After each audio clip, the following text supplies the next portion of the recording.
Okay, thank you, Sean. Thanks for that. Good afternoon, I guess, to most people in the world. Good morning here in Latin America.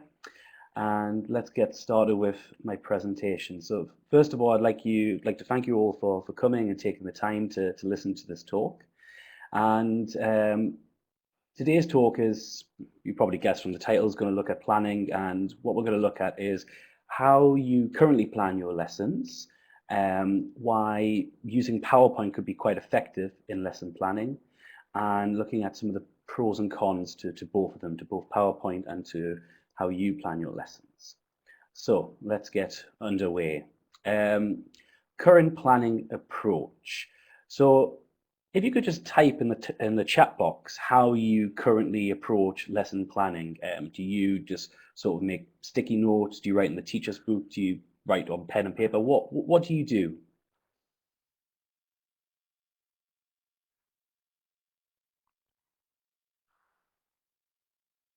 Pen and paper, scribbles, right on the back of a piece of scrap paper, pen and paper, a few notes on scrap paper, sticky notes, mentally detailed. Okay.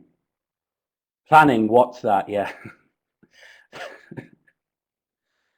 uh, Notebook. I reflect, I don't write. Okay, nice. Um, okay, some lots of nice little ideas there. I did a sort of little survey amongst some colleagues before doing this talk, and some of the ones that they came up with was pen and paper, the most traditional approach, probably scrap paper or a notebook. Um, Simply not planning. You know the lesson. You don't need to plan it. You know what you're doing. You just go in and teach it. Some teachers said they do that.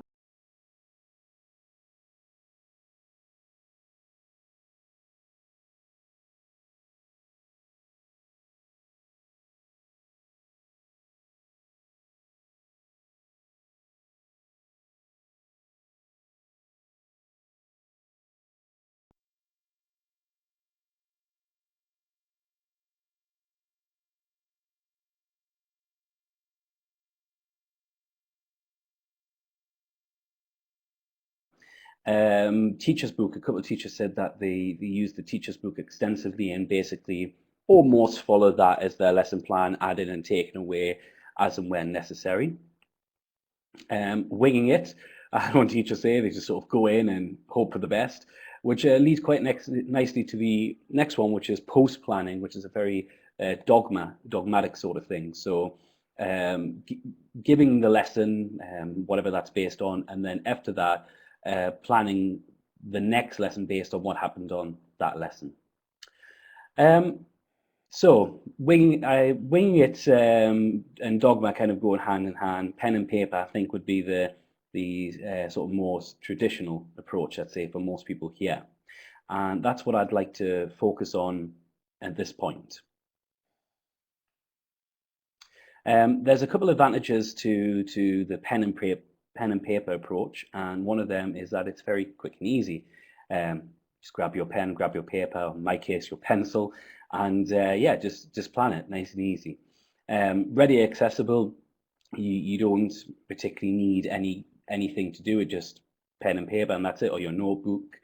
And location is completely independent of location. So you can do it at home, at school, in a cafe, doesn't matter, nice and easy. You can move around with it. And as Connie's just written, good use of scrap paper, yes. The cons to this, well, um, it's fairly short-lived. Some teachers might possibly sort of save their pen and paper notes or lesson plans in some kind of folder. But I think the vast majority of us after the lesson or fairly shortly after the lesson, maybe like a week or so, would just simply put it in the bin. So they're really sort of like short-lived. They don't hang around for very long. Um, because they're a sort of physical record of the thought process that's been going through your brain, they are very often quite messy and cohesive. So um, the pen and paper plan might make sense before the lesson, during the lesson, and possibly just after the lesson. But if you go back to it a few days later, you'll just look at it and think, what is this? completely messy, doesn't make sense, and then it goes into the bin.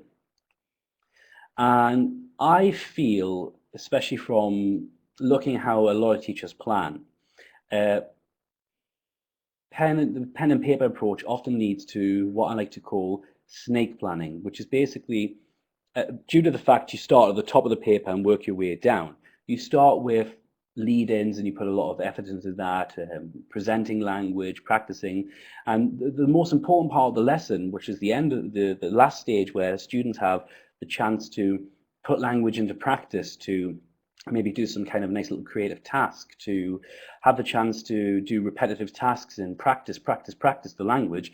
They're often left as being the sort of shortest part of the lesson because we've put all our focus at the beginning and worked our way forward rather than working our way backwards from what we want to achieve. And I think pen and paper planning very much can lead to that very easily. What has Danny written there? The fact. Oh yeah, that's a very good point, Danny. Yeah, because it's short-lived, you then have to revisit the lesson and try it again. But what if you've got a really good lesson and I'm sure it's not perfect, but it's really good and you'd like to use it again. It would be good if you had a sort of like nice coherent plan that you can go back to.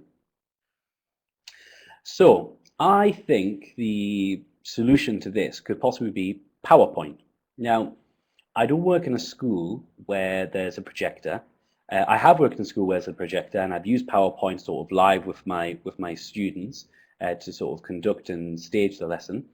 But when I moved to IH Buenos Aires, there aren't projectors in all the rooms, and I kept planning my lessons on PowerPoint, and I discovered that there's a couple of pros to this. So you've got your lesson planned, and you can simply keep it forever. I store it on my computer. You can store it on your USB stick, on Dropbox. I've got a few lessons on Dropbox, and you've got that. It's simply there forever, and it doesn't take up any real space. PowerPoint files are quite small, and unlike paper planning, which even if you wrote out full lesson plans, you don't want to be taking them with you around the world as you travel from school to school.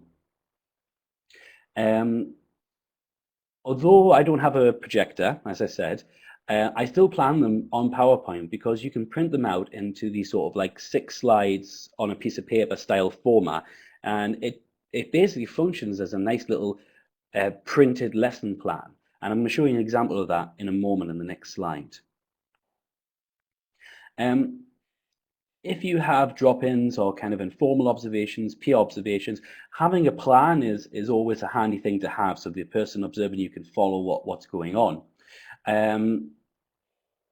And I found having a printout of PowerPoint is obviously for myself quite handy that I'm using it, but when I give it to the person who's observing, it sort of substitutes a formal lesson plan, which we don't really always have time to write. I mean, they take a long time to write generally, so we definitely don't have time to write formal lesson plans.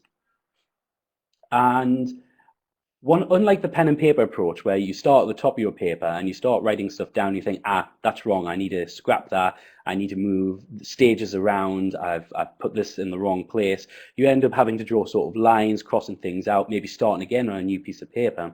With PowerPoint, you plan that slide, that stage, and you think, that's in the wrong part of the lesson. So you just shift it further up or further down in the PowerPoint, and it's fixed. You can move things around very easily. It's very manageable and movable. And I actually got this idea from Natalie Brandy, who's the Young Learner Coordinator at International House Buenos Aires. And she pointed out that if you've got a PowerPoint that you use for